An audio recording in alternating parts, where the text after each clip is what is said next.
While strolling through the imperial garden, the empress slipped and fell into the pond. Just when things looked bad, every koi in the water swam toward her, and an ancient turtle lifted her safely above the surface. Everyone who saw it was stunned, and called it a sign that the empress was truly blessed. After years without a child, she soon became pregnant with an imperial heir. The night before giving birth, she even dreamed of a koi swimming into her belly. The imperial physicians called it a heavenly omen, and declared that this child was destined for greatness. And so, under my father's hopeful gaze, I entered the world. But who could have guessed my first cry wouldn't be the usual wah? Imperial bloodline match detected. Current match is 1. My bargain bin dad's solemn face instantly turned gray. If he had only one biological child, then what exactly were all those princes and princesses in his harem? Only my dad, Emperor Zhao Heng of Dasheng, could hear the system's robotic voice. His arm tightened around me as he stared at my newborn face. I blew a tiny milk bubble, and then my thoughts rang in his ears. Yup, Dad, you heard right. Out of all 8 kids in this palace, I'm your only biological child. Surprise! Your family tree isn't just messy anymore. It's basically a whole lawn. Zhao Heng jolted. Could he really hear a newborn's thoughts? His face darkened again. Behind him, Chief Eunuch Zhou Fuzhong was so terrified his knees gave out and he dropped to the floor. Zhao Heng snapped his head up. Zhou Fuzhong, carry out my order. Seal every palace gate immediately. No one enters or leaves. Put the Imperial Guard in charge of every residence. Without my written order, no one moves. After a brief pause, Zhao Heng added, bring every prince, princess, and their mother to Qianyuan Hall at once. Not one person is to be missing. Zhou Fuzhong scrambled off to obey. My mother in name, the Empress, heard the commotion and rushed over. Your Majesty, what is happening? Lingling was just born. This should be a celebration. Why seal the entire palace? Zhao Heng looked away from me and gave the Empress an icy stare. The Empress will wait at Qianyuan Hall too. With that, he turned and strode away with me in his arms. The palace road stretched ahead under flickering lanterns, and I could practically feel his anger burning. Imagine working your tail off as emperor, only to find out your harem's been raising somebody else's kids, and your whole succession line is fake. Rough gig, Dad. Don't worry. Your daughter will check them one by one. Zhao Heng's steps paused and his arms tightened around me. Qianyuan Hall was blazing with light. The princes, princesses, and their mothers had all been summoned, trading confused looks over the midnight gathering. Then an announcement rang out. Consort Shu has arrived! Second Prince Zhaozong has arrived! Consort Shu entered holding Zhaozong's hand, worry written across her face. Your Majesty, what could possibly be so urgent that all the children had to be dragged here in the middle of the night? Zong has lessons early tomorrow. Zhaozong gave an exaggerated yawn, looking thoroughly annoyed. I instantly perked up. And here comes tonight's disaster duo. Dad should start with these two. This dummy still thinks he can act cocky because his mother is favored. He has no idea his real dad's last name is Wang, not Zhao. Zhao Heng's eyes settled on Zhaozong, calm and cold. Consort Shu's smile slowly froze. The hall fell silent as Zhao Heng leaned against the throne, holding me securely. First up, our 15-year-old Crown Prince Zhao Jue. That nose is a dead giveaway. He looks exactly like Liang Yang, commander of the Capital Guard. At every royal hunt, Liang even brags about how amazing his son is at riding and archery. Dad's gaze cut toward Zhao Jue like a knife. Noble consort Day, the Crown Prince's mother, noticed it. There was a soft crack in her hand. The frame of her fan had snapped. Third Prince Zhao Ning, the so-called genius and future literary star. His real father is Zhou Qing, Chancellor of the Imperial Academy. That antique inkstone Dad gave him last year? He turned around and gifted it to his real father. Dad locked eyes with Consort Xian. Her knees buckled and the maid behind her barely kept her standing. Then there's sickly little fourth Prince Zhao An. Poor kid. His own mother has been slowly poisoning him, hoping he'll stay weak and die young so she can chase the Emperor's favor without baggage. Palace motherhood really comes in every flavor. With every thought he heard, my bargain bin Dad's face got colder. Then Zhaozong pulled free of Consort Shu and stepped forward, his tone sharp. Father, why exactly did you summon us all here? If there's nothing else, I need to return to my studies. There he is, walking straight into it. I almost wanted to applaud the second prince for volunteering as tonight's first casualty. Consort Shu's face changed instantly. She grabbed Zhaozong and forced a smile. Your Majesty, Zong is young and foolish. I've spoiled him. Please don't take offense. Zhao Heng looked at Zhaozong and slowly smiled. Young and foolish? Zong is 14. That's not so young anymore. He paused and swept his gaze across the room. Since you're all here, don't rush off. Lingling was born today, and I'm pleased. I'd also like to see whether her older brothers and sisters have made progress in their studies. Hearing it was just an academic test. Most of the princes and princesses quietly relaxed. Even the guilty-looking consort started thinking this was nothing more than a sudden whim from the Emperor. But I knew the real storm was only getting started. The tension in Qianyuan Hall eased a little. Consort Shu smiled again and gently nudged Zhaozong forward. Zong, your father is testing you because he values you. Answer carefully and don't disappoint him. Zhaozong stepped forward and lifted his chin. Ask away, father. I'll do my best. Suppose northern raiders cross the border, loot 3 counties, then retreat deep into the grasslands. Some ministers demand 100,000 troops pursue them. Others want the border sealed and envoys sent in protest. What would you do? Several consorts looked uneasy at the question. Zhaozong thought for a moment, then answered confidently. Father, I would send the army. If raiders can attack us without a major response, how can our empire command respect? Strategy says the best victory is through planning, then diplomacy, then battle. 100,000 troops can sweep the grasslands clean and end the threat. Zhao Zong answered smoothly, even quoting military classics. At the end, he shot Crown Prince Zhao Jue a challenging glance. Then I noticed a faint mocking smile at Dad's lips. You'd send 100,000 troops deep into the grasslands. Where does their food come from? How do you protect the supply line? If the enemy splits into small units and attacks your rear, but then, Zhao Zong froze. He clearly hadn't expected Zhao Heng's follow-up to be that sharp. The Ministry of Revenue would supply the food, of course. We could build relay stations along the way. As for raids on our rear, why would Dasheng cavalry fear a few hit-and-run attacks? I nearly laughed out loud. The grasslands stretch forever. Send in 100,000 men and they could disappear like rice thrown into a desert. Relay stations? Does this genius think paved roads and supply depots are already waiting out there? No wonder his real dad, War Minister Wang Zheng, is so good at padding the payroll. Consort Shu quickly tried to smooth things over. Your Majesty, Zong is still young. It's already commendable that he thought of defending the realm and showing our strength. The finer details can be taught over time. Taught over time? Your father, Marquis of the Northern Frontier, has guarded that border for 20 years. You grew up there. Did you never teach him even the basics of grassland warfare? Consort Shu went pale and had no answer. Naturally, I wasn't done with her yet. Dad, how could she teach him? Her father has been selling off military supplies for years. He probably sold the maps as scrap paper too. Besides, he's been way too busy building Zhao Zong's political future at court. I smacked my lips. This gossip was getting better by the minute. Zhao Heng looked back at Zhao Zong, and sweat started beading on the boy's forehead. You said you'd end the threat for good. Then answer this. 100,000 troops would consume 1 million shy of grain and 3 million taels of silver. Where does that money come from? The Ministry of Revenue, the Treasury. Zhao Zong stammered, unable to form a real answer. Dad's voice suddenly turned hard. The Treasury ended last year with less than 2 million tiles. Would you empty it to gamble on an uncertain campaign? Or abandon thousands of disaster victims in the north so you can fund your grand invasion? Zhao Zong opened his mouth but couldn't say a word. Even the consorts seemed afraid to breathe. Noble Consort D, silent until now, slowly rose and bowed. Your Majesty, the children are tired, and Princess Lingling was only just born. She needs rest most of all. Perhaps we should stop here for tonight and continue the lessons another day. Several consorts quickly agreed. Yes, Your Majesty, your health matters and the princes and princesses are still young. Oh, here we go. Noble Consort D, are you trying to end the party before the fire reaches your precious crown prince? Is your devoted lover, Personnel Minister Lu Wenyuan, outside the palace right now, desperately trying to find out what's happening? I was having way too much fun roasting them in my head when I felt the arm holding me tighten. Zhao Heng glanced down at me with a complicated look, then raised his head. Every trace of his smile vanished. My consort is right, which is exactly why we should settle what needs settling quickly. Consort Shu, you've been in this palace for years and I've treated you well. I gave your father command in the north and made him a marquis. Your brother holds office, and your cousin Wang Zheng rose to Minister of War. Your family has enjoyed enormous power. Your Majesty, my family has always been absolutely loyal to you. Heaven itself can testify. Loyal? So loyal that you carried another man's child, passed him off as an imperial prince, and planned to let him inherit my throne? Consort Shu's legs gave out. She collapsed to her knees and started crying. Your Majesty, I'm innocent. Zong is your son, your own flesh and blood. I don't need anyone whispering rumors in my ear. My bargain bin dad rose slowly with me in his arms, walked forward, and stopped in front of the stunned Zhao Zong. Zhao Zong, your biological father is Wang Zheng. A wave of muffled gasps swept the hall. Noble Consort Day's fan finally fell from her hand. Consort Xian covered Zhao Ning's ears while trembling uncontrollably herself. Noble Consort. To finally jump to her feet. Your Majesty, this concerns the foundation of the dynasty. You can't say such a thing lightly. The bloodline of an imperial prince is no joke. I haven't even gotten to you yet. Why are you nervous? Noble Consort defroze mid-sentence. Zhao Heng turned his eyes back to the collapsed Consort Shu. Consort Shu of the Zhou clan, you had an affair with a court official, corrupted the imperial bloodline, and deceived your sovereign. Your crimes cannot be excused.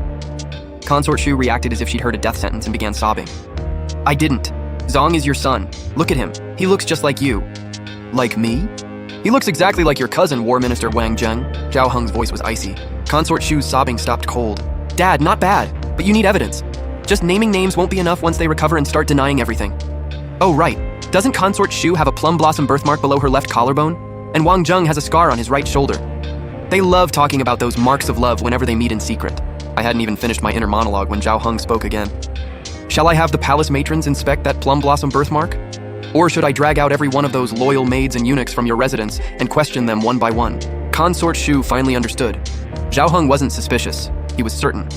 She crawled forward on her knees, sobbing, and grabbed the hem of his robe. Your Majesty, I made one terrible mistake, but Zong is innocent. He has loved and respected you as his father since he was little. Please spare him.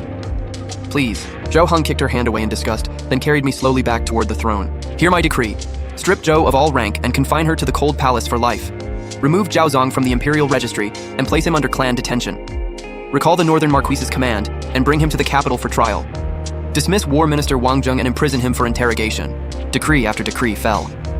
Consort Shu turned white and fainted. Zhao Zong stood frozen, repeating under his breath, I'm not a prince. I'm not a prince. As Zhou Fuzhong turned to deliver the orders, every nerve in the hall tightened again. Zhao Heng slowly studied each consort, prince and princess before finally lowering his gaze to my tiny face in his arms. I blinked at him. Dad, that was just the appetizer. Dinner hasn't even started yet. The corner of my father's mouth twitched almost imperceptibly. Then he faced the crowd below and spoke in a grave voice. Tonight is far from over. Every prince, princess, and birth mother will remain in the side halls of Qianyuan Hall. No one leaves without my personal written order. Imperial Guard, seal every exit. Not even a fly gets out. Armor clattered in perfect unison as the guards answered. Noble consort Day swayed and stumbled backward, and a maid hurried to catch her. She looked up at Zhao Heng in pure shock and disbelief. Your Majesty, surely you don't suspect me too. Zhao Heng gave her a smile with no warmth in it, then casually adjusted the edge of my swaddle. Why rush? I haven't even gotten to your main event yet. The heavy doors of Qianyuan Hall shut tight and remained closed for 3 full days. Outside, armed Imperial guards stood in silent rows, and the entire area felt tense and severe. Inside, the consorts, princes, and princesses were confined to the side halls, each one terrified of what might happen next. On the 4th morning, the imperial throne sat empty at court. Chief Eunuch Zhou Fuzhong's voice echoed through the grand hall. His Majesty has caught a severe cold and is unwell. Morning court is cancelled today. The ministers exchanged suspicious, uneasy looks. What kind of cold required sealing off the entire imperial city? On the 5th day, Personnel Minister Lu Wenyuan led the heads of all 6 ministries in kneeling outside the still-closed palace gates. Your Majesty, what has happened inside the palace? Even if traitors are causing trouble, your ministers deserve to be informed. The stability of the dynasty comes first.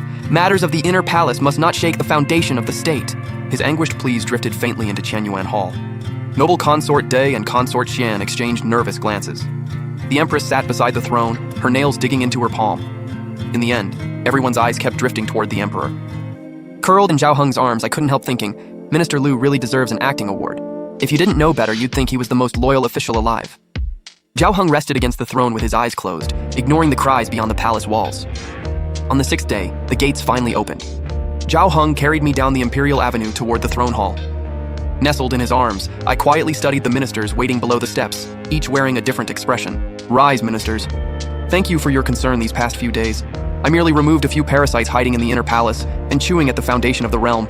Nothing worth making a fuss over. Lu Wenyuan stepped out from the crowd, looking deeply troubled. Your Majesty, the palace has been sealed and all news cut off. The princes, princesses, and consorts have vanished from sight. How can that be called a small matter? We have no desire to pry into private palace affairs. We are simply worried day and night about the stability of Dasheng. Zhao Heng gave no answer, and court continued as usual. That night, palace guards escorted a woman into the throne hall. Zhao Heng held me and gently touched my forehead, then gave a cold laugh. Lingling, look, the fish jumped out of the pond all by itself. The woman was Qiuyan, Noble Consort D's chief palace maid.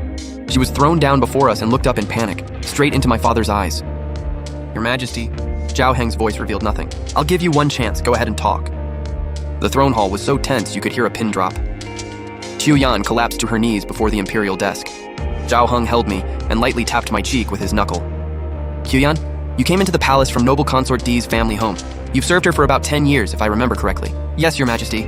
I've been blessed by both Her Highness and Your Majesty's kindness. Qiuyan lowered herself even further, not daring to meet Zhao Heng's eyes. Kindness? And this is how you repay 10 years of it, by betraying me?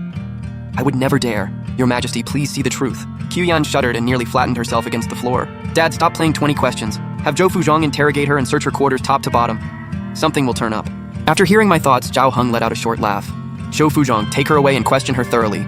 Search Qiuyan's quarters from top to bottom. If you find anything, her entire family will answer for it. Qiuyan lunged forward, but the guards pinned her down. Your Majesty, mercy, Her words dissolved into panicked stammering. In the end, Qiuyan told everything. It was the spring civil service exam questions. Her Highness ordered me to pass them outside. Minister Lu said his people were ready. She also took bribes in the harem. I recorded the banknotes, jewelry, estates, and deeds in a ledger. I only followed orders. Please spare my family. Sobbing, she spilled deal after deal. Times, places, names, amounts. They weren't just selling county and prefectural offices. One merchant's son had even stolen the exam placement of a poor scholar and was sent to a wealthy southern region as an official. I recorded every banknote, jewel, estate, and property deed I handled in the ledger. I was only following orders. Please spare my family. She sobbed until she had no strength left, then slumped on the floor, crying in broken gasps. Zhou Fuzhong returned soon after. He respectfully presented 2 ledgers. Zhao Heng didn't take them. He only glanced at the covers, then looked back at my face. Good. Very good. You dared reach into the imperial examinations, the very system meant to select talent for the state. You were cutting into Dasheng's lifeline and rotting my government right under my nose. Zhao Heng grabbed the ledgers and hurled them at Xiuyan. What a pair of poisonous parasites, ruining the country and hurting its people. Zhou Fuzhong, take her away and keep her under heavy guard. Then investigate every single name in these ledgers, no exceptions. Over the next few days, the court lived in fear. Officials were regularly dragged away in the middle of morning court, and everyone wondered who would be next. Alone in his room, Crown Prince Zhao Jue had lost all his old confidence. His face was pale. The next morning, he stepped outside and told the imperial guards at the door, "I request an audience with father." Inside the hall of mental cultivation, Zhao Heng reclined on a couch while a maid held me nearby. Zhao Jue was escorted in. Zhao Jue straightened his robe, dropped to his knees, and bowed deeply. "Your son Zhao Jue greets father."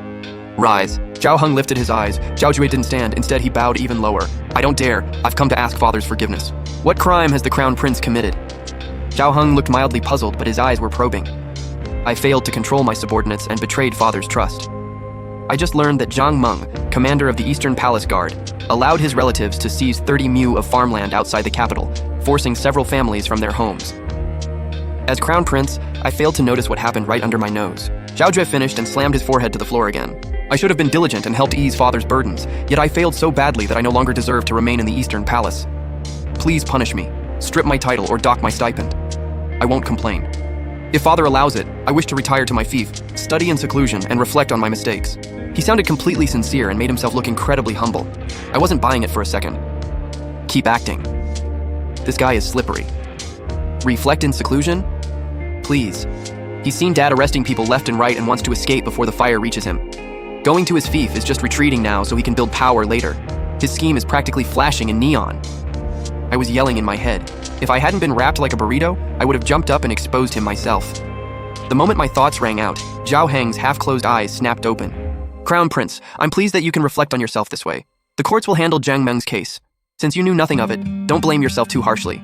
As for going to your fief, you're old enough now that some experience there could be useful." Zhao Heng paused, then abruptly changed direction. "However, the court is unsettled right now, and rumors are everywhere.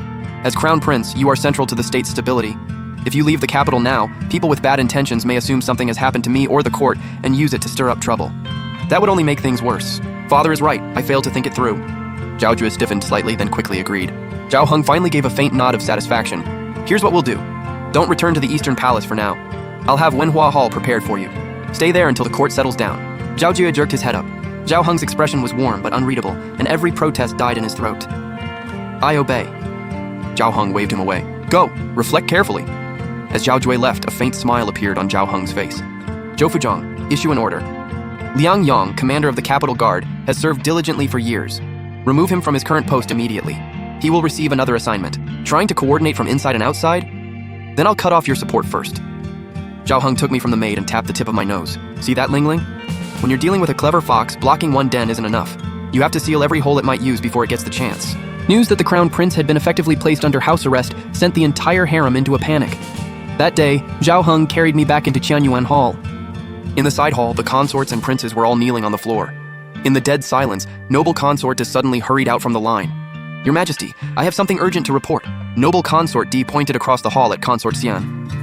"I accuse consort Xian of having an affair. She and Zhou Qing, chancellor of the Imperial Academy, were involved before she entered the palace, and they continued seeing each other afterward." Third Prince Zhao Ning's poems sound exactly like the collection Zhou Qing published when he was young. A son may resemble his father, but the father Zhao Ning resembles isn't your Majesty, it's Zhou Qing.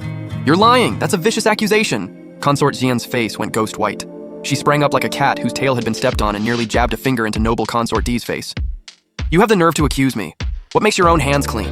Everyone knows Liang Yong, commander of the Capital Guard, keeps sending things to the Eastern Palace. Nonsense. Zhu was personally named Crown Prince by His Majesty." Noble consort D shrieked back. Consort Xian fired right back. "You really think no one knows about you and Liang Yong? Your people stand watch for you, and anyone who knew too much has probably already been silenced." The two women started tearing into each other in front of everyone. The other consorts lowered their heads and kept completely quiet. Zhao Heng simply stood there holding me and listened. Only after the two women had screamed themselves hoarse and started pulling each other's hair, sending hairpins flying, did he finally speak. Finished? Both women froze, breathing hard. They let go of each other and dropped nervously to their knees.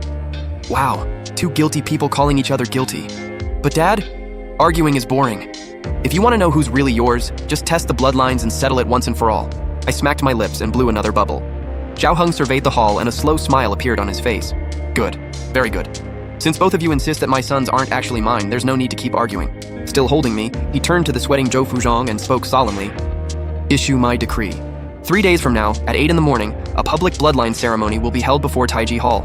Every prince and princess will attend, along with imperial relatives in the capital, nobles, decorated officials, and all civil and military officials of rank 4 or above. We'll see how many royal children truly carry my blood. 3 days later, imperial relatives, nobles, senior ministers, and officials of rank 4 or higher stood in solemn rows on both sides of the square before Taiji Hall. Zhao Heng sat high on the throne. He placed me on a special cushioned seat beside him. Below, every consort, prince, and princess was brought to the front. Zhou Fuzhong's voice cut through the heavy silence. The ceremony begins. Zhao Zong, already stripped from the imperial clan, wore rough, plain clothes. The first imperial physician stepped forward and pricked the emperor's fingertip with a silver needle. A drop of blood fell into a jade bowl of clear water. Then Zhao Zong's finger was pricked, and his blood followed. The 2 drops sank slowly and formed separate beads at the bottom. Even when the physician nudged them with a thin rod, they stayed completely apart. A wave of muffled gasps swept through the crowd. Second Prince Zhao Zong, bloodlines do not match. Next, third Prince Zhao Ning was helped forward. Behind him, Consort Xian clamped a hand over her mouth as if she could barely breathe. The same procedure began. Silver needle, blood drops. Same result. The 2 drops remained separate. Third Prince Zhao Ning, bloodlines do not match. Ning! My Ning is His Majesty's own son! Consort Xian screamed and lunged forward, but the guard stopped her. She struggled, then rolled her eyes back and fainted. Among the officials, Zhou Qing, Chancellor of the Imperial Academy, swayed almost imperceptibly. Then came young 4th Prince Zhao An. He was carried forward, his face sallow and his eyes innocent and confused. Consort Mei stared fixedly at the jade bowl. The blood drops fell, and again, they did not merge. 4th Prince Zhao An, bloodlines do not match. Karma, it's all karma, ha ha ha ha ha, karma! Consort Mei suddenly burst into wild, shrill laughter. Her trembling finger pointed first at the unconscious Consort Xian, then at the pale, noble Consort Di. You're all getting what you deserve. Your Majesty, it's my fault. I was the one poisoning Anne. Please spare me. Her words came out in a frantic jumble as the guards quickly dragged her away. One after another, the consorts collapsed, sobbing and begging across the square. The princes and princesses stood frozen and white-faced. The entire plaza seemed to turn to ice. At last, every eye turned to the young man standing at the very front in a pale ceremonial robe. Crown Prince Zhao Jue, the heir the entire court had placed its hopes on. Zhao Heng slowly raised a hand and pointed at him. Bring Crown Prince Zhao Jue forward. Every gaze locked onto Zhao Jue. He took a slow breath and walked toward the imperial steps, fists quietly tightening at his sides. An identical jade bowl was respectfully carried before the emperor. Zhao Heng showed no emotion. He extended his index finger, and a drop of blood fell into the clear water, blooming red. Under everyone's stare, the 2 drops slowly sank toward the bottom. At first, they drifted close, almost touching. Noble consort dug her fingers into the maid beside her, but the next moment, the drops formed separately and rested apart at the bottom. Zhou Fuzhong's voice rang out again. Crown Prince Zhao Jue, bloodlines do not match. The entire square erupted. Gasps, shouts, and chaos spread through the crowd as officials whispered in disbelief. Even the Crown Prince wasn't the Emperor's biological son? Impossible! Noble Consort Day, who had barely held herself together, stared at the bowl and snapped her head toward Zhao Heng. Someone tampered with it. Your Majesty, Zhu is your son. He's your eldest legitimate son. There's something wrong with the water or the test. You can't believe malicious rumors and treat your own flesh and blood this way. Noble Consort D screamed and argued desperately. She knew the Crown Prince was her last and only protection. If he fell, she would lose everything. Several senior ministers and imperial relatives whose interests were tied closely to the Crown Prince finally recovered from their shock and stepped forward to object, some cautiously and others directly. Your Majesty, blood mixing tests are ancient, but substances such as alum can alter the result. Since this concerns the succession, perhaps the matter should be reconsidered. Noble Consort Day slumped into her chair, failed to catch her breath, and fainted on the spot. Not much of a stress tolerance, huh? I lay on my cushion, smacked my lips, and silently judged her. Zhao Heng had watched the whole spectacle coldly. He ordered attendants to wake Noble Consort Day, then spoke. Noble Consort Day, you keep saying the water was tampered with and someone framed you. Fine, I'll end your doubts. Bring Ling Ling forward. Every eye turned toward me. Zhou Fuzhong carefully carried me to the imperial physician. A fine needle pricked my fingertip, and one bright red drop of blood fell into the bowl of clear water. Zhao Heng extended his hand again, took another silver needle himself, and pricked his finger. A second drop fell. The 2 drops met in the water and quickly blended together. Noble Consort, Dee stared with her mouth open, eyes wide, and stumbled backward. The relatives and old ministers who had just defended the crown prince turned red with embarrassment and lowered their heads. Zhao Heng ignored them and looked toward a figure among the officials who was already trembling like a leaf in the wind. Lu Wenyuan! Personnel Minister Lu Wenyuan's knees gave out and he collapsed to the ground. He knew the truth had come out. Your Majesty, I was foolish. I deserve punishment. Noble consort to Lady Su, she deceived me. I was led astray by that woman. He knew he might still try to talk his way around the affair, but the situation was hopeless. All he could do now was beg for his life. Led astray? Were you also led astray into selling civil service exam placements in government offices? The Lu family has made so much from that business it nearly rivals the treasury. And your trusted associates, shall I name them one by one? Zhao Heng's voice was ice cold. Lu Wenyuan completely broke down. Desperate for even the smallest chance to survive, he confessed everything. I'll confess, it wasn't just me.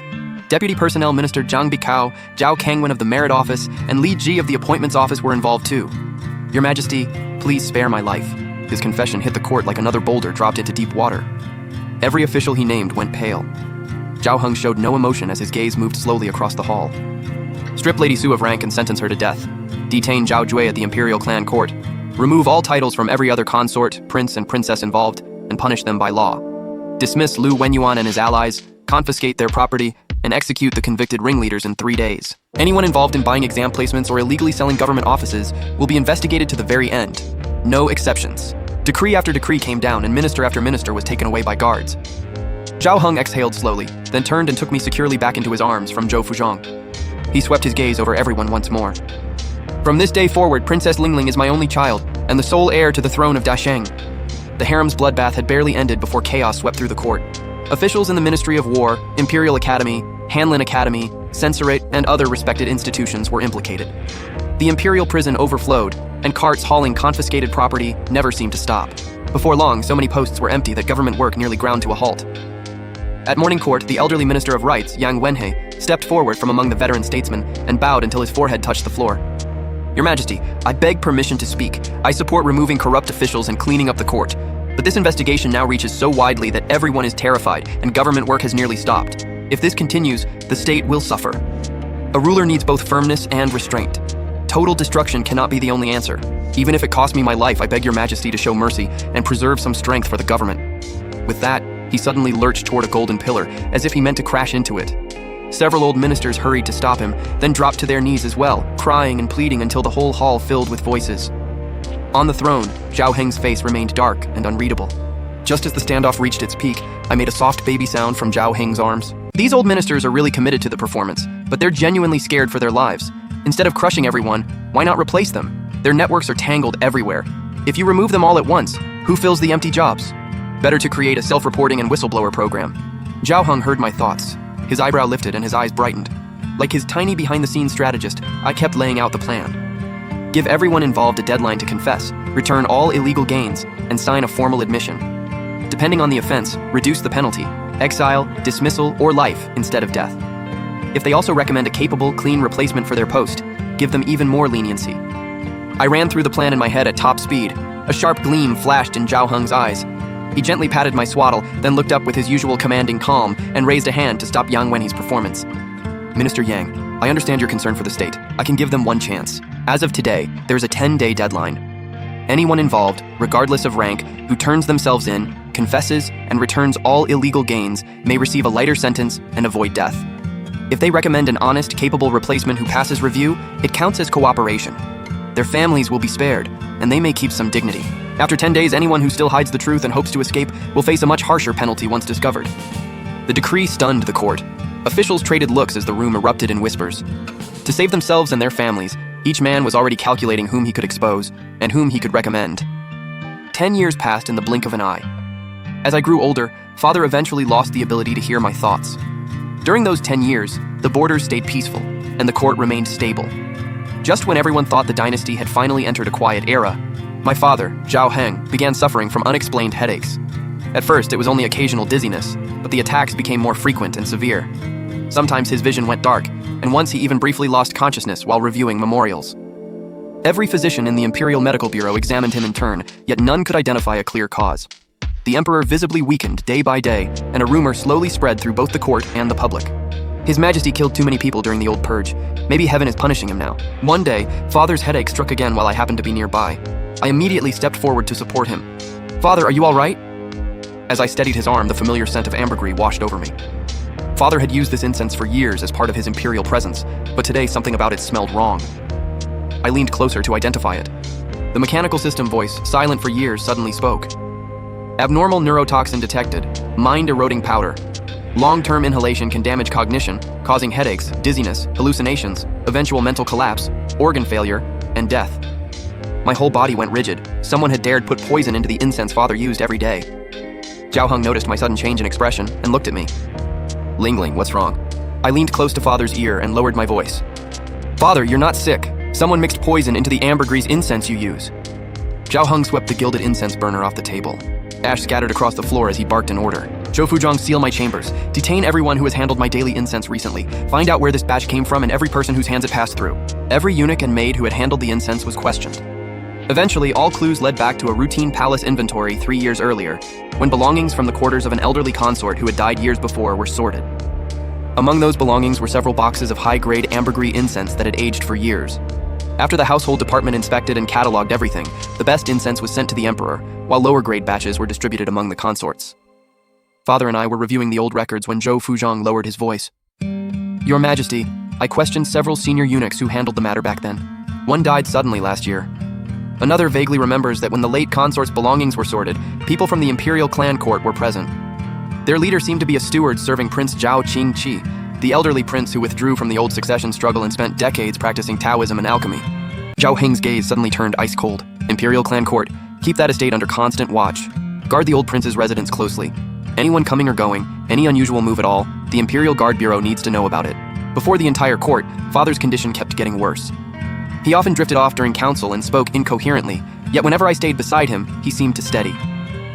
Soon, the court was buzzing with one story. Princess Lingling was His Majesty's lucky star, and had to remain at his side to ward off evil. He kept me beside him almost constantly. He even started asking my opinion on official memorials. "Lingling, look at this silted-up river, how would you clear it?" At first, I just tossed out a few simple ideas. To my surprise, he actually adopted them and ordered the proper offices to carry them out. Over time, the ministers realized my solutions kept hitting the real problem. Several officials I recommended for promotion proved unusually capable and hardworking. The looks I got shifted from pity and confusion to surprise and quiet thought. Eventually, word of the changes inside the palace reached certain ears. One day, the old Prince Zhao Qingqi was admitted to the warm chamber under the pretext of checking on the emperor's health. Zhao Heng reclined on a couch beneath a heavy blanket. I sat quietly on a small stool, flipping through a picture book. The prince, white-haired and white-bearded, wore a plain Taoist robe. "Your humble servant, Zhao Qingqi, pays his respects to your majesty." "No need for ceremony, uncle." Zhao Heng tried to sit up, but his strength failed and he slowly sank back onto the pillows. "Thank you for your concern, uncle. Seeing your majesty so thin truly troubles me. Has the Imperial Medical Bureau still found no cure?" Father only smiled bitterly and waved a hand. "Perhaps it's fate. Maybe I've shed too much blood." Right on cue, he started coughing, and I quickly handed him warm tea. "Your Majesty is the son of heaven. Surely heaven itself will protect you." Zhao Qingqi seemed relieved, offering a few gentle words before abruptly changing the subject. "But your Majesty is far too weak. Senior ministers can manage for now, but someone should share your burden. Several adult clansmen are educated and capable. Why not bring them into the palace to learn and help? Lingling is gifted, but still a child. A realm cannot rest on a child's shoulders forever. For the dynasty's future, prepare early." Zhao Heng listened quietly, his eyes growing hazier. I sat beside him with my picture book, secretly impressed. One man faked illness while laying a trap. The other played the caring uncle while pushing for power. After more gentle persuasion and a few longevity pills, the old prince finally left. The instant he was gone, every trace of sickness and confusion vanished from Zhao Heng's face. He sat straight up. No wonder he was the only prince to survive that brutal succession struggle under the late emperor. Decades of hiding behind alchemy and Taoist practice. I underestimated him. Father turned to me, his gaze deep and unreadable. "Lingling, you noticed too?" Every word he said was about giving power to the royal clan, but what he wants is far more than the title of regent. I closed the picture book and nodded. "Dad, I think he wants to replace our entire line. He believes his moment is close." After the old prince left, Zhao Heng sat in silence for a long time, then called out, "Zhou Fuzhong, go to the Imperial Clan Court. Bring me every file since the late emperor's final years involving palace women, especially women from clan branches or minor royal houses, and focus on records of suspicious or unnatural deaths." Zhou Fuzhong hurried out at once. My heart tightened. Father was about to dig up the old prince's deepest roots. When Zhou returned, the records revealed the truth. The old prince's mother, Lady Yang, had been a close friend of Empress Lin. After Lin died, the retired emperor forced Yang into the harem. Later, she was framed for witchcraft and executed. Zhao Qingqi was only 8 and watched his innocent mother die. Father grew even calmer. He decided to play along and make his illness look worse every day. Before long, rumors quietly spread that His Majesty's health was failing, and he planned to summon royal relatives into the palace to attend him and help manage state affairs. Spies watching the prince's estate soon reported that Zhao Qingqi had been meeting other clansmen often. More importantly, Han Zhao, deputy commander of the Imperial Guard, had a brother-in-law who secretly visited the prince's residence. I was nearly certain Han Zhao was his inside man. He needed round-the-clock surveillance. A few nights later, the palace grounds looked perfectly calm. Several selected royal youths had already been lodged in side halls, while Han Zhao, fully armed, patrolled around Qianyuan Hall with his men. Tonight was probably the night they would move. What they didn't know was that Zhao Heng already had the whole thing under control. At midnight, Han Zhao approached a side gate of Qianyuan Hall and was about to give the signal when torches flared on every side. Elite shadow guards poured from the darkness. Zhou Fuzhong stepped into the firelight and shouted, "By Imperial order! Deputy Commander Han Zhao is plotting rebellion. Seize him!" At almost the same moment, the rebels waiting outside Donghua Gate had barely drawn their blades before the shadow guards sprang from ambush and took them all down. Inside Qianyuan Hall, Zhao Heng stood in plain clothes, staring at Han Zhao with his hands bound behind him. Han Zhao glared at us, stunned and unable to believe what had happened. Father glanced at me with a faint smile. "Lingling, time to pull in the net." The clash of weapons outside died away almost instantly. Zhao Qingqi's entire faction was rounded up and sent to the imperial prison. The next day, Father went there himself. Zhao Qingqi sat cross-legged on a stone bed in plain prison clothes. When he turned and saw Father and me, a strange, unreadable smile appeared on his face. "So, Your Majesty came. And you brought the little princess too. Good. Let her hear how much dirty blood lies beneath her father's glorious empire." Zhao Heng dismissed everyone with a wave, leaving only Zhou Fuzhong watching from a distance. "Uncle, after all this, what defense could you possibly have left?" Zhao Qingqi suddenly burst into wild laughter. "I've swallowed this humiliation for decades. You think I only wanted your life? I wanted your death to throw the court into chaos, rumors of heaven's punishment outside, royal blood turning on itself within, and a child too young to rule. Then I'd step in, restore order, claim heaven's will, and take the empire. Natural enough, wouldn't you say? Was this all revenge for your mother?" Zhao Heng cut him off. At those words, Zhao Qingqi shot to his feet and rushed to the bars. "Revenge? My mother should have lived a happy life, but that old tyrant forced her into the palace. Witchcraft, curses, political schemes, lies. She died because she discovered the secret behind Empress Lin's sudden death. I was 8 when I watched my innocent mother die. From that day on, I swore the Zhao clan would answer for it." He breathed hard, eyes red as he stared at Father and me. "I waited my whole life. I outlived your father and thought my chance had finally come. And still, I lost." "You did lose," Zhao Heng replied calmly, without a trace of emotion. Zhao Qingqi's frenzy suddenly faded. He stepped back and calmly smoothed the wrinkles from his prison robe. "Yes, I lost. I was too impatient. If I'd waited a few more years until the soul-eroding powder hollowed you out completely, until this little girl was older but still too weak to stand on her own. What a shame. Time wasn't on my side. But don't celebrate yet. You think stopping the incense cured the soul-eroding powder? The poison is already deep in your body. You look clear-headed now, but it's only the last flare of a dying lamp. I doubt I'll be waiting long for you on the other side." The cell went dead silent. Zhou Fuzhong raised a hand sharply, and Father's fingers clenched. I watched Zhao Qingqi walk along the wall toward the stone bed. He pulled out a long white sash matching his prison clothes, then somehow produced a red pill. "Zhao Heng, enjoying that throne? Better make sure you don't fall off it." With his back to us, his voice drifted through the cell. He swallowed the pill and tossed the white sash over a beam. "Stop him! Stop him!" Zhao Heng shouted. Zhou Fuzhong and the guards rushed in, but they were a moment too late. Zhao Qingqi kicked away from the floor and went still before anyone could reach him. As soon as Father recovered, he sealed the news and announced only that Zhao Qingqi had taken his own life in prison out of fear of punishment. Several imperial physicians examined him in turn, then knelt before the throne. "Your Majesty, our skill is limited. We can ease the dizziness and headaches with medicine, but removing the poison at its root is beyond ordinary treatment." Their words were careful, but the meaning was clear. They could slow it down, not cure it, and no one knew how much time he had. Inside Yangshin Hall, Zhou Fuzhong was in tears. Zhao Heng leaned against the couch, his eyes still calm. He waved the physicians away. "If a single word of today's diagnosis leaks out, your entire clans will answer for it. But no secret stays buried forever." Within days, rumors exploded. His Majesty isn't ill. He's been poisoned with something called soul-eroding powder, and there is no cure. Some even whispered he wouldn't survive the year. Panic spread far beyond the capital. I stayed beside Father day and night, watching him force himself through stacks of memorials while fighting the pain. Desperate, I locked myself inside the royal library and searched medical classics and folk remedies alike. I found nothing. Just as hope was fading, the system's voice sounded like music. Strong host demand detected. Deep search mode activated. Integrating data from Southern Frontier secret archives and fragments of rare remedies of the Inner Palace. Search complete. Soul-eroding powder may be cured with 1,000-year blood reishi as the main ingredient, plus Snow Mountain jade essence, tears of the Eastern Sea merfolk, and 4 other medicines. My heart pounded. I grabbed the ancient fragments highlighted by the system and raced back to Yangshin Hall. Father, I found a cure. I spread the fragments in front of Zhao Heng and spoke as fast as I could. The palace already has the other ingredients. The only missing one is 1,000-year blood reishi, found deep in the southern frontier mountains. The region is full of toxic mists and venomous creatures, and the reishi is almost impossible to find. But if there's even a chance, we have to try. Father, Great Sheng can't lose you. I don't care how dangerous the southern frontier is or how hard the blood reishi is to find. Someone has to go. If you fall, your daughter can't hold this whole empire together alone. I gripped Father's hand. He stared at me for a long moment, then nodded firmly and summoned Zhou Fuzhong, dismissing everyone else. Zhou Fuzhong, you've served me for decades. You're the man I trust most. Today, I have a matter of life and death to place in your hands. Zhou Fuzhong dropped to his knees at once. Give the order, Your Majesty.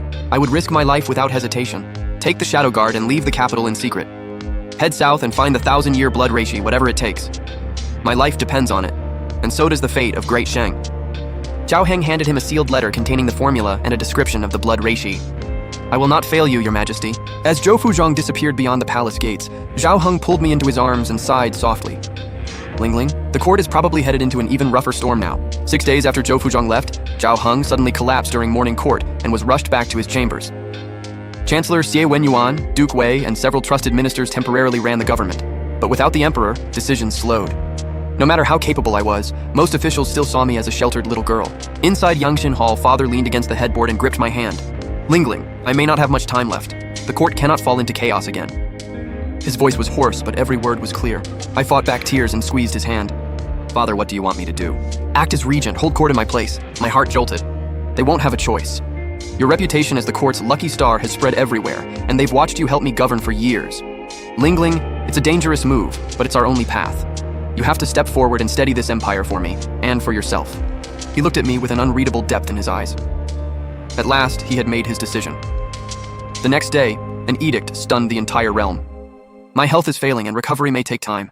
Princess Lingling is brilliant, compassionate, and has repeatedly offered sound plans for the state. Effective today, she shall hold court in my place. All memorials, military affairs, and matters of state will be handled by the princess together with the cabinet, so decreed. The moment the edict was read, the grand hall erupted. Several senior ministers immediately stepped forward to protest. This cannot be allowed. The princess may be gifted, but she is only 10 years old. Governing a nation is no child's game. How can affairs of state be placed in the hands of a little girl? I stood beside the throne in specially tailored court robes and a jeweled phoenix crown. Zhao Heng did not appear. This was his test for me, and mine for myself. I raised one hand slightly, signaling for silence. My calm gaze passed over the flushed, angry faces, and finally settled on Chancellor Xie Wenyuan, who said nothing but gave me the slightest nod. Chancellor Xie, please read Article 9 of Chapter 3 from the Founding Emperor's instructions. Xie Wenyuan stepped forward, drew a bright yellow silk scroll from his sleeve, and read aloud. The Founding Emperor decreed, when the dynasty faces extraordinary crisis, when the ruler is too young or the sovereign too ill to govern, custom regarding age and gender may be set aside. Ability, virtue, and public trust must come first. This is an emergency measure to preserve the state, and future generations shall honor it. The hall fell completely silent. The ministers who had been arguing moments ago stared in disbelief, suddenly lost for words. I stepped forward, my gaze steady. I may be young, but Father has taught me statecraft for years. Today the realm is unstable, with ambitious princes outside and hidden traitors within. As the Emperor's only direct heir, acting under his edict and the Founding Emperor's command, why should I not serve as regent? Do you intend to defy both and abandon the people in the process? The objections slowly died away. At the perfect moment, Xie Wenyuan led the cabinet ministers to their knees. We obey His Majesty's edict and the Founding Emperor's command. We will serve Princess Lingling with complete loyalty. Once someone led the way, voices of agreement filled the hall. After court, Zhao Heng heard the report, and a pleased smile touched his pale face. Well done, Lingling. Even I had forgotten that clause in the Founding Emperor's instructions. But his smile disappeared quickly. Late that night, he dismissed everyone except Chancellor Xie Wenyuan, Duke Wei, and me. I may not have much time left. Lingling is still young. I need to finish paving the last stretch of road for her.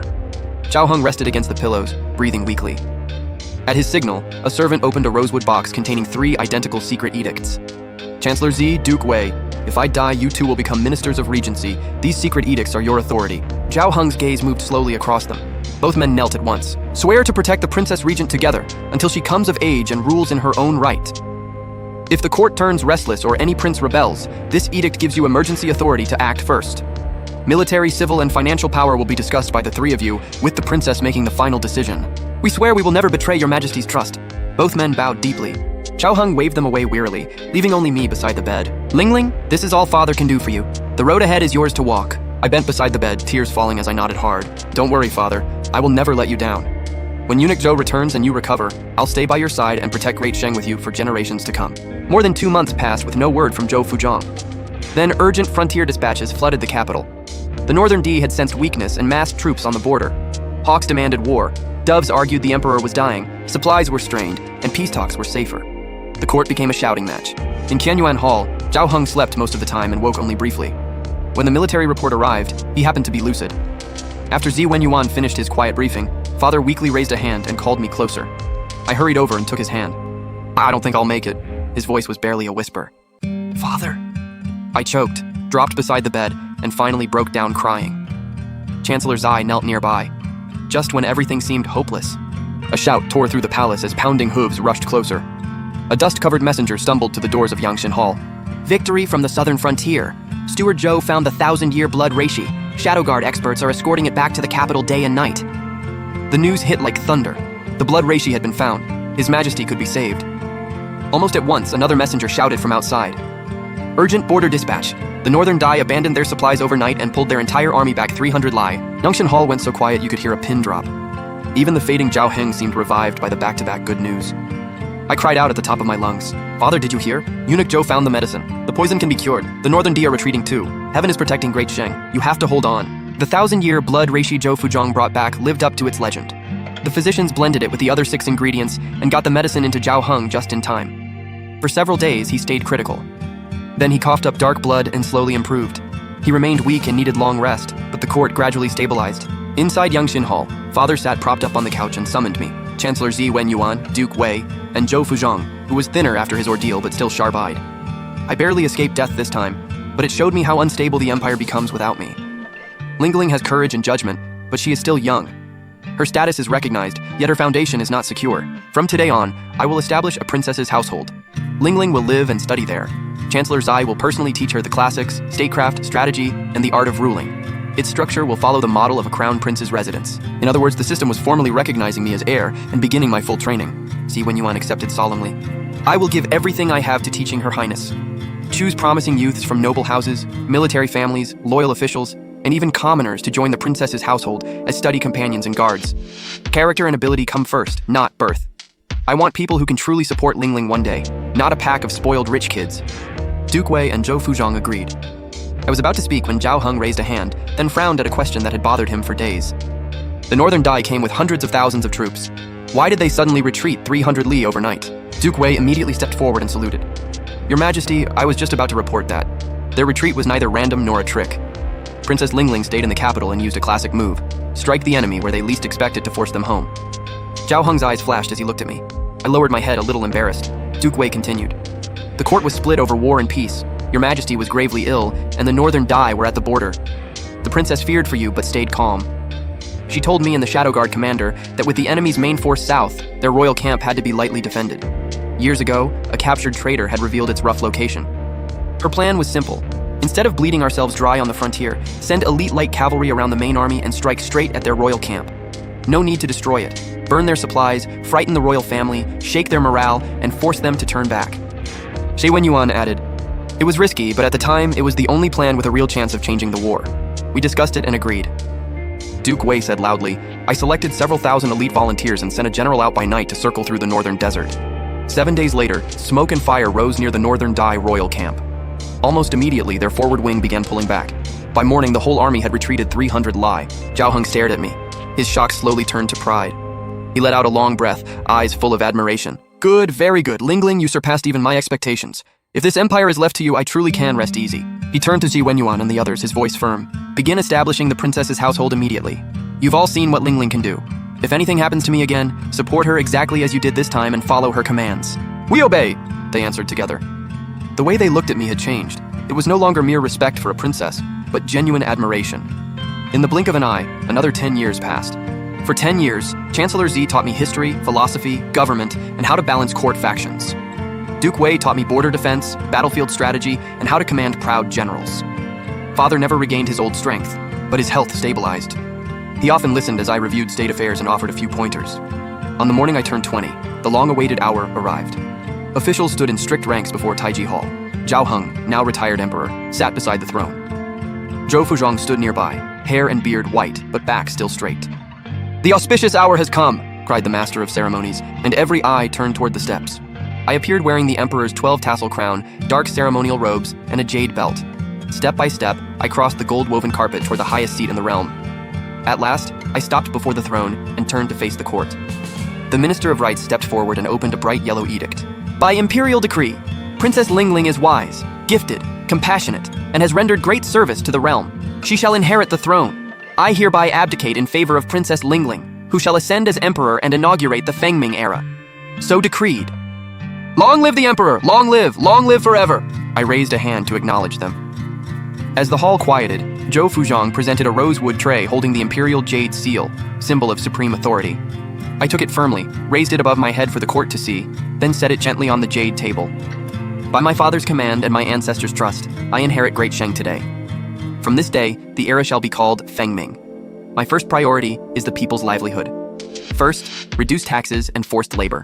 Abolish all unofficial local levies, publish the accounts, and punish any official who still squeezes the people. The Ministry of Revenue took note. Second, clean up the civil service and make rewards and punishments clear. Censors and inspectors will investigate corruption, abuse, and neglect at every rank. Honest and capable officials who improve people's lives may be promoted regardless of birth or seniority. I want a clean government. Xi Wen Yuan nodded approvingly as younger officials stood taller. Third, reassure the princes and strengthen the frontier. Past offenses will not be pursued if they remain loyal. Border troops will receive full pay and supplies, and wounded soldiers generous support. Those who serve the country faithfully will not be forgotten. My voice rose. Fourth, expand public education. Every province, prefecture, and county will open schools to poor families, care for the elderly, educate children, and support the vulnerable. Great Sheng must be strong in learning as well as arms. These shall be the Fengming reforms. Let us build an age of peace together. I paused. Father leaned back in his chair, watching me stand above the court and below only heaven itself. A fulfilled smile slowly spread across his face. Ceremonial music began. My era had officially started. By Fengming Year 3, the realm was peaceful and prosperous. Harsh levies were gone, farmers worked without fear, and granaries filled. Corruption was harder to hide. Young officials rose on merit, and government ran smoothly. Public schools spread across the provinces, giving poor students hope. In the countryside, lessons replaced idleness. One day, Taiji Hall welcomed several unusual guests. Envoys from Shanshan in the western regions and Boni across the southern seas presented treasures and petitions for trade agreements. I sat on the throne, warm but dignified, carefully reviewing their documents. You have traveled far, and I understand your intentions. Great Sheng values good relations with its neighbors. If trade lets our peoples share what each land does best, our friendship can only grow stronger. The envoys waited solemnly. I ordered the Ministries of Rites and Revenue to draft the terms, open 6 border markets, reduce mutual tariffs by 30%, and establish protected relay stations for merchants. The foreign envoys were thrilled and bowed in thanks. Months later, the treaties took effect. Camel caravans crossed the western deserts, while ships loaded with silk and tea sailed south. Spices, gems, and rare goods flowed into Great Sheng. Our weaving and ironworking spread abroad, while high-yield foreign crops were introduced at home. Families grew more prosperous year by year. Years passed. In Fengming, Year 7, brutal winter cold swept the land. Snow buried the north, and even the mild south froze over. As families prepared for New Year, urgent reports hit the capital. Hundreds of thousands of Northern D troops had crossed the border, taken 2 cities, and were advancing on Yunzhou. The court was shaken. The war faction demanded a massive campaign to crush the threat for good. The peace faction warned that winter favored no one, and even a full treasury could be drained by a long war. I remained unusually calm. That night, I summoned Duke Wei and the War Ministry, spread out the frontier maps, and asked for a full assessment. When Duke Wei finished, I tapped Yunzhou with one finger. The Northern Dai excel at mounted archery, but they struggle in prolonged campaigns, especially in winter when fodder and food run short. Still, Duke Wei is too old to endure another bitter northern campaign. My eyes moved to young General Li Yuanqing, heir to Duke Wei's strategy and courage. By imperial order, Li Yuanqing will lead 50,000 cavalry to Yunzhou and pin the enemy. Another 20,000 light cavalry will circle behind them and cut supplies, hold the city, avoid reckless attacks, and counter only when enemy morale breaks. The army marched through wind and snow. Li Yuanqing followed the plan, holding the Northern D outside Yunzhou and wearing them down against strong defenses. Then light cavalry struck their rear at night. Already hungry, freezing, and demoralized, the enemy collapsed. Their leader fled north. The victory report sent the court into celebration. I did not celebrate. The Northern Dai were too calculating to invade in deadly winter unless they were desperate. I ordered our troops not to pursue and sent envoys carrying grain, warm clothing, and medicine to investigate their camps. The envoys returned with grim news. A once-in-a-century blizzard had buried the Northern Dai grasslands. More than half their livestock had frozen. Food was gone, and entire communities were starving. Their leader had launched the invasion because he saw no other way to keep his people alive. I sat in silence for a long time. The next day I told the court, their invasion cannot be excused, but the root cause was disaster. Their people are not the enemy. Endless retaliation would only create permanent hatred. If we show mercy without surrendering strength, we may earn lasting peace. Then I issued an order that stunned the court. Send 100,000 loads of grain, 50,000 winter coats, and 30,000 gin of medicine to the Northern Dai.